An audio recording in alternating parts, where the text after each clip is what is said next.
programa ay rated G. Ito ay pwede sa lahat ng manonood. Yeah! Noong isang linggo, sinimulan natin ang biyaheng norte ng nakamotorsiklo. Kasama ang aking mga katropa. Sinamahan ninyo kami mula Quezon City, Pampanga, Dagupan at La Union. Ngayon, itutuloy natin ang masayang biyahe patungong Vigan, Ilocos Sur. Wala ho ba kayo dito yung karne? Ayan, no? Ano? Ayan, no?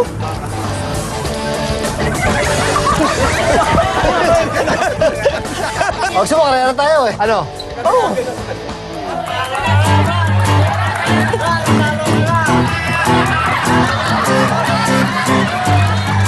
Tingnan ito. Maganda natutunan ko dito sa pagsama mo sa akin. Kung paano maging kickboxer.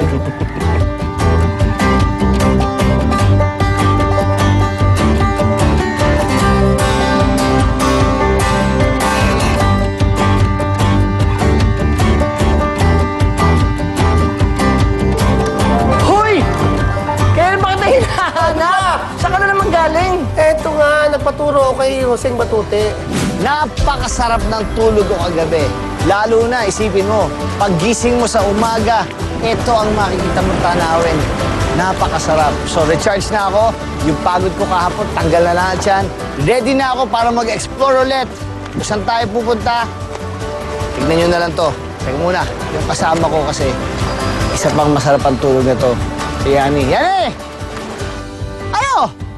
Saan ba tayo pupunta? Ba't naka-helmet ka na? Kaya kami mga rider. Kahit sa tabing dagat, naka-helmet kami.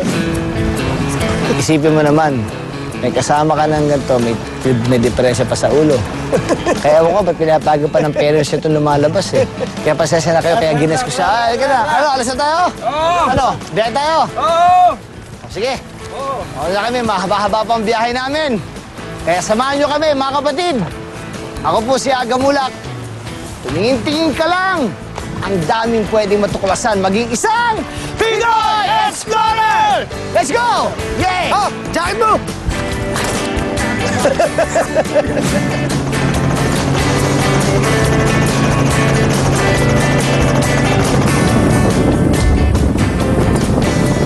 And we're back on the road.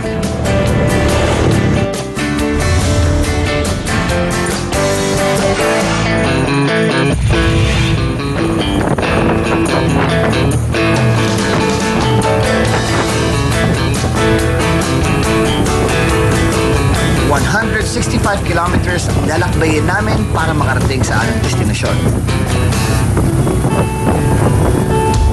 Dinaanan din namin ang surf hub dito sa San Juan, La Union.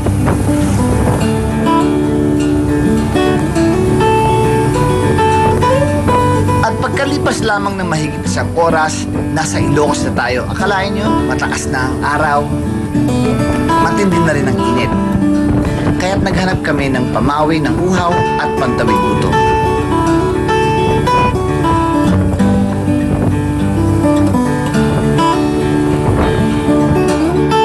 Huminto muna kami nang may nakita kaming isang kubo sa tabing daan para magpalamig. Pahinga muna tayo! Pagod na ako eh!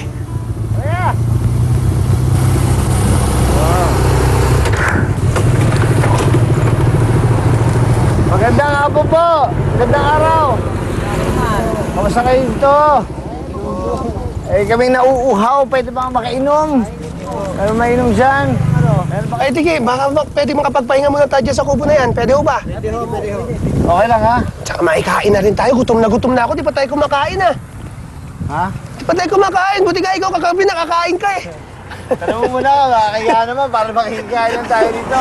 Pwede ho ba makikain dyan? Okay lang, ha? Okay, Ayun, pwede naman pala. salamat. Eh, ano pa nga ba kundi kulitan na naman ang naganap? Sakto. Meron pa kayong kape? Kumusta mo? Aga po, aga. Kanina si Yani. Yani po. Hello po, hello. Ayan. Dito kasi kakain. Pamunuto mo. Palaya.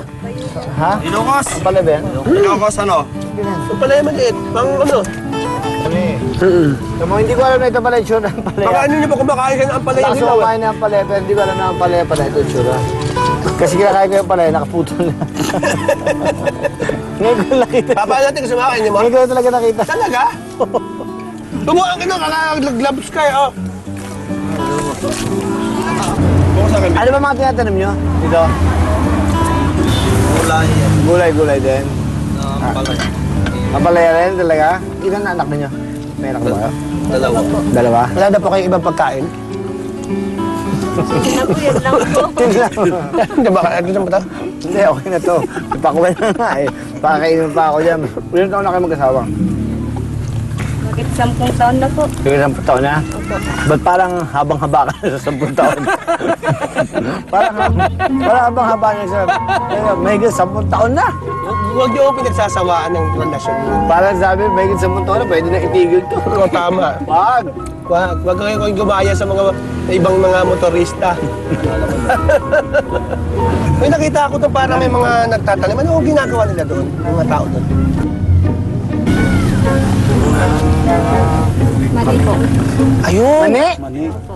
Ay, May mani dyan? paborito may mani ah. Sugsong yung gano'n? So, nung umaani ngayon, may kinukuha? O nagtatanim pa lang? Sino may-ari noon? Ibibenta niyo yun? O, bilhin na natin yun kasi yun ang paborito ko. Gutom pa ako ah. Parang bitin ako dito sa pagkain nyo. Nakikikain na nga lang tayo. Nakikikain na lang Ay, sa nabitin ako. Ano magagawa mo naman sa akin? Ano pa nga sabi mo? Eh, yun Wala yung ko ba kayo nakanta. ditong ano, yung karne? Kahit Karne. O yan, nakakahiya naman, no? Magharap ka lang na... ayan no? Ano? Ayan no? Ito oh. Oo. Ito na. Kakain na tayo.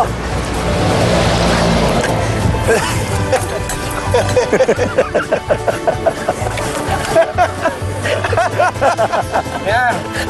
Ika na. Ituloy niyo na.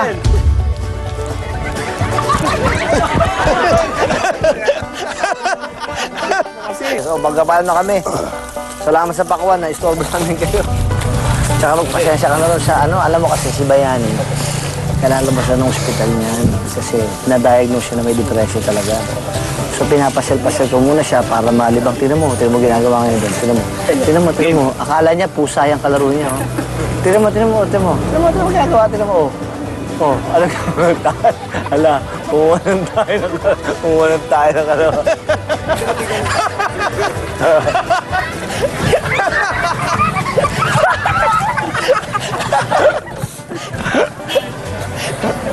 Dadalhin ko nga yung fertilizer yun eh.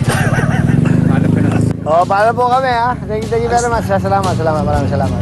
Salamat po sa inyo. Thank you po sa pagkain.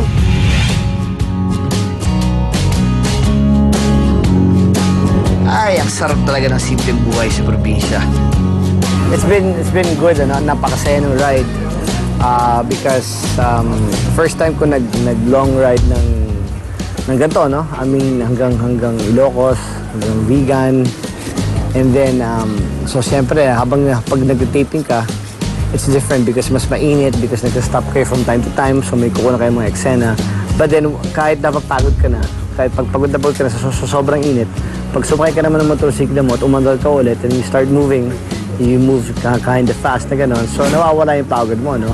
So yung adrenaline rush naman, so ang taas na naman ang adrenaline mo, sigurado ka na naman. But siyempre, may ingat ka dapat, ano? Because isa lang ang buhay natin. So more than anything, when you ride bikes, you know, you can go as fast as you want.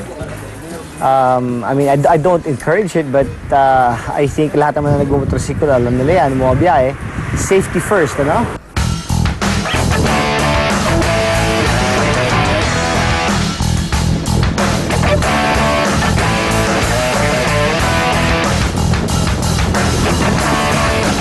Uy, teka sandali. Malapit na ata tayo ah. At pamilyar na yung tulay na yan.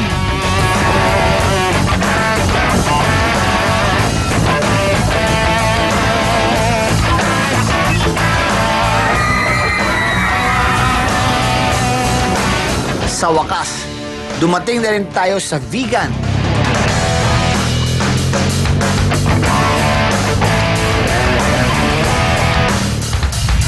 Sumakay na tayo eh. Ano?